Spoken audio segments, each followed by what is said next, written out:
Dito po sa unang Kronika 13:14, basahin natin ang talata.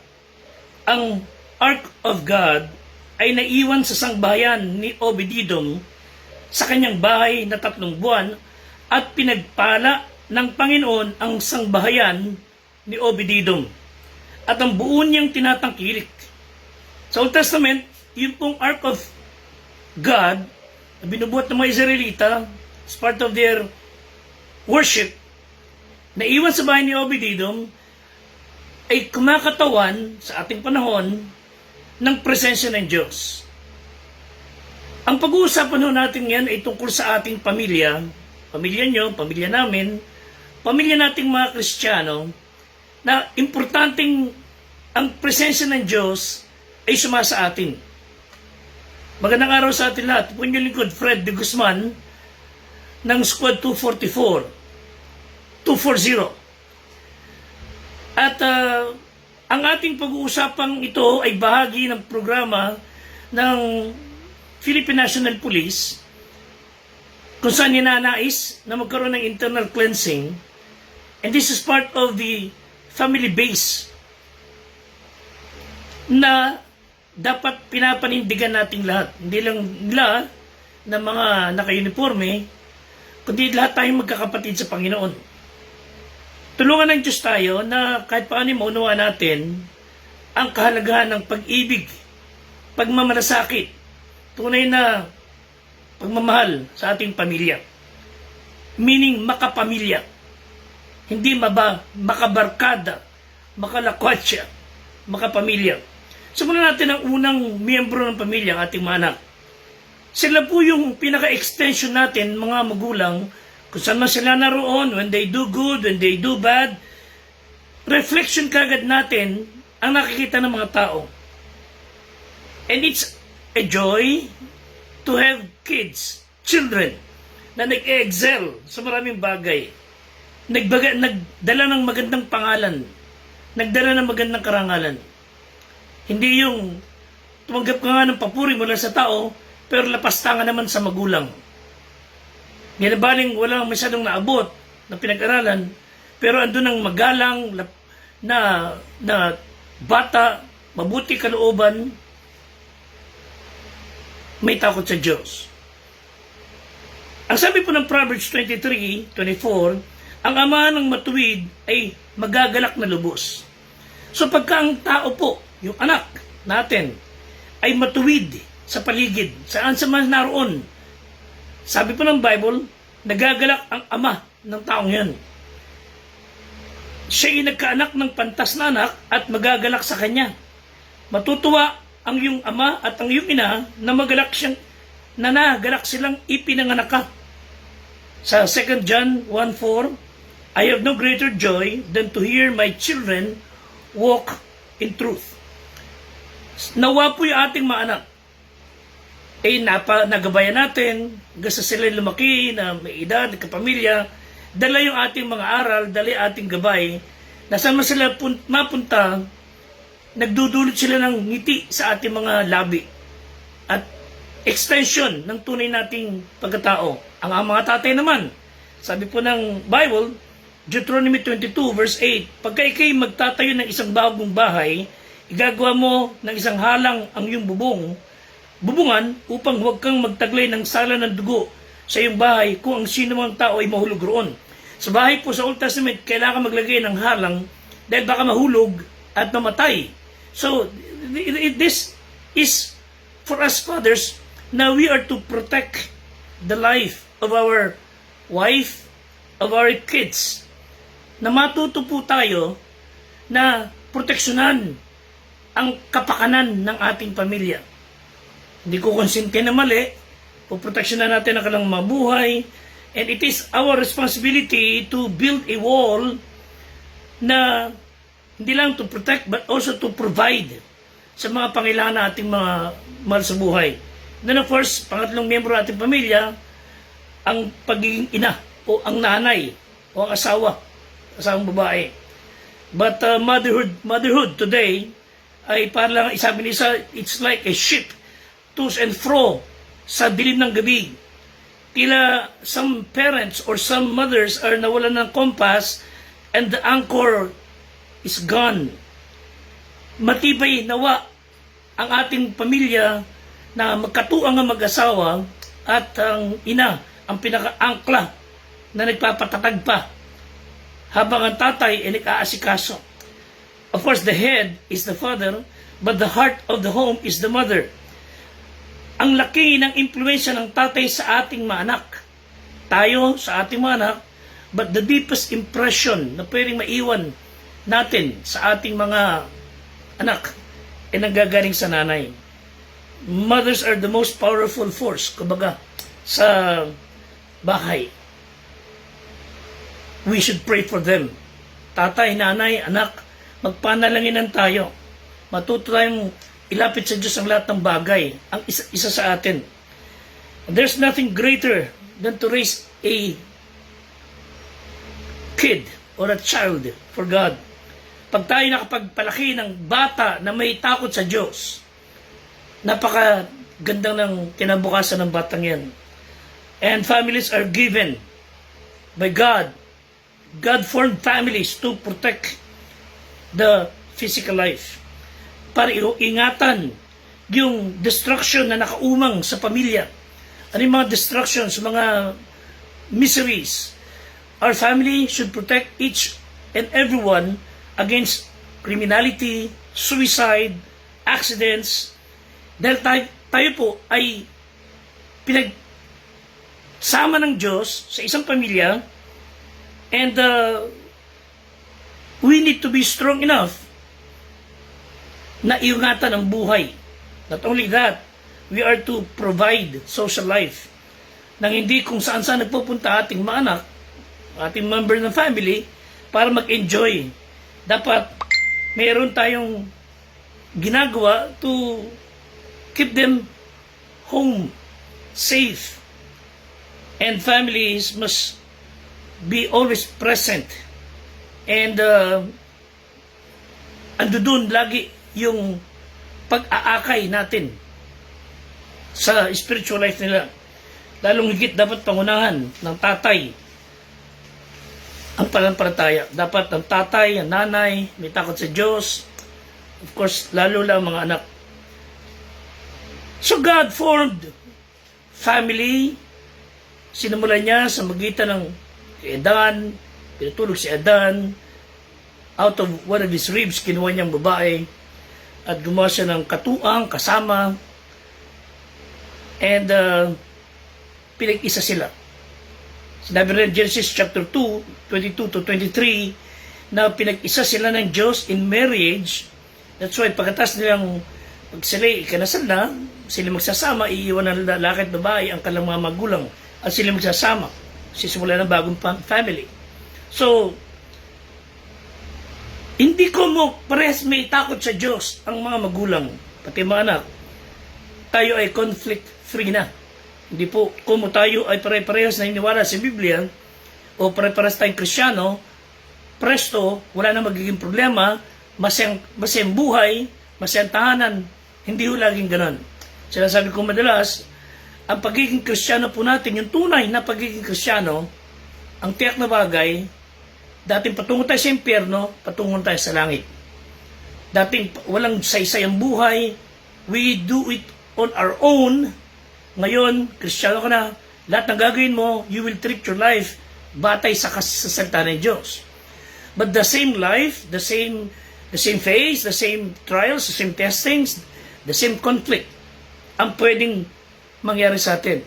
Dati na nga, ano man ang dumating pagsubok, nag-iinom, nagwawala, o anong pinagagawa, but ngayon Kristiyano ka na, when conflict comes, meron ka ng treatment ayon sa Biblia.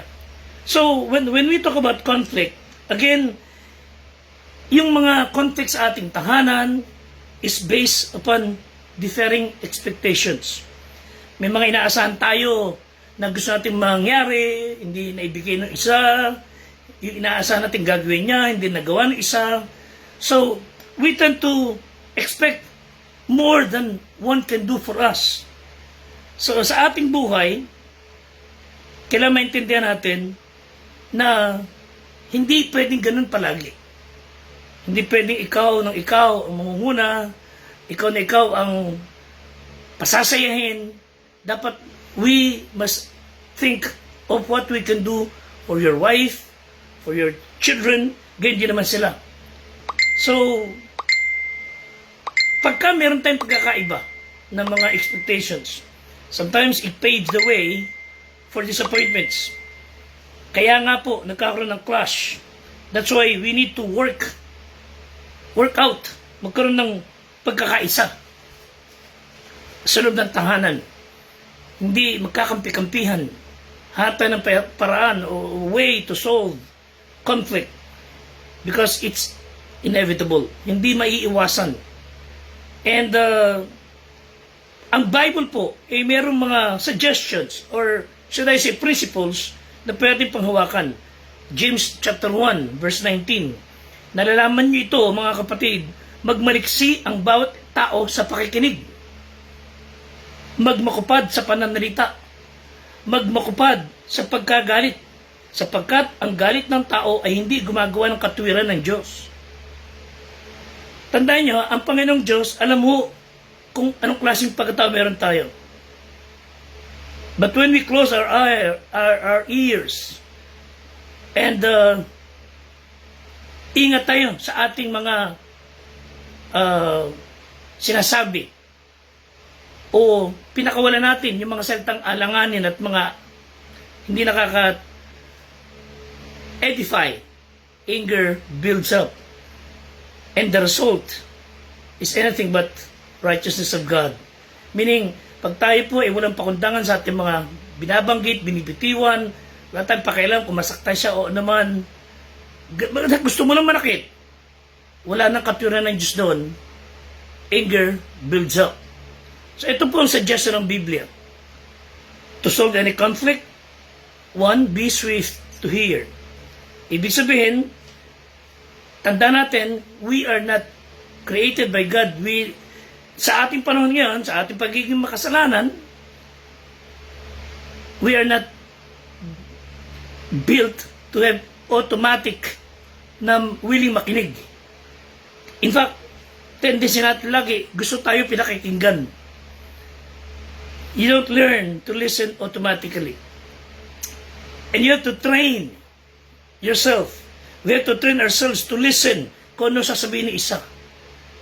Paano siya mag-open up kung hindi siya nakakakita ng willingness nating makinig?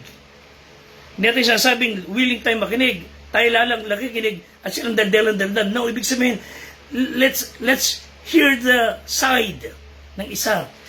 Mag-open sila, encourage the other person to talk. Dahil pag hindi lang napansin at nalaman at hindi siya nakakadaman kay willing makinig at tayo mong pakinggan siyang ang side, sa iba magkukwento yan. So, be swift to hear. Kailangan magkaroon tayo ng openness. Let them talk. Kaya tayo binigyan ng Diyos ng dalawang tenga, isang bibig. You need to listen more and talk less. Not only swift to hear, slow to speak. Tanda natin, ang bawat salita natin, the more we talk, the more trouble na pwede din pasukin. So, ito po ang Proverbs 10, verse 19. Sa karamihan ng mga salita, hindi nagkukulang ng pagsalangsang. So, the more we talk, madalas na napapatrouble tayo. Ngunit siyang nagpipigil ng kanyang labi, ay gumagawang may kapantasan. Okay? Kaya nga, ang simbolo ng wisdom, yung owl, bakit? Hindi siya masyadong kumikibo. Okay? Ang taong punong-puno ng katwiran is willing to listen. Proverbs 17:27, siyang nagtitipid ng kanyang mga salita ay may kaalaman at siyang may diwang malamig ay taong nag-uunawa. Proverbs 21:23, sino mang nag-iingat ng kanyang bibig at ng kanyang dila, nag-iingat ng kanyang kaluluwa sa kalungkutan. Sabi ng Ecclesiastes 5:3, huwag kang pakabigla ng iyong bibig, huwag magbadali ang iyong puso na magsalita ng anumang bagay sa harap ng Diyos. Pakauntiin mo ang iyong mga salita. Dahil minsan doon tayo nadadali. Not only be swift to hear, slow to speak, Third, to solve conflict, be slow to anger. Huwag tayong bugnutin. Huwag tayong parang 30 amperes lang, ang daling pumutok. James 1:19-20, magmakupad sa pagkagalit. Pag meron tayong uncontrolled temper, sabi ng Ecclesiastes 7:9, huwag kang magagalitin sa iyong kalooban sapagkat ang galit ay nagpapahinga sa sinapupunan ng mga mangmang. Kaya ka pala'y tipusin o magagalitin. Ang sinasabi ng Bible, it's a sign of a person with weak character. At siya naman tunay. Proverbs 29:32, ang taong magagalitin ay humihila ng kaalitan at ang mainiting tao ay nananagana sa pagsalangsang. Pinamumugaran po ng konsumisyon, problema, nanghihila ng galit, ang taong walang tigil, ang kadadaldal. So we are talking about loving our family. Subukan natin talagang isolve ang mga conflict among us. Huwag niyo dinadala sa social media ang mga himutok, buntong hininga ninyo sa inyong mga anak, sa inyong asawa. Don't do that. Yung mga pribadong bagay na dapat kayo ang nag-uusap, gawin natin. Huwag ho sa social media. That is very cheap treatment and not a sign of a loving member of family. So ano ang ating significant learning?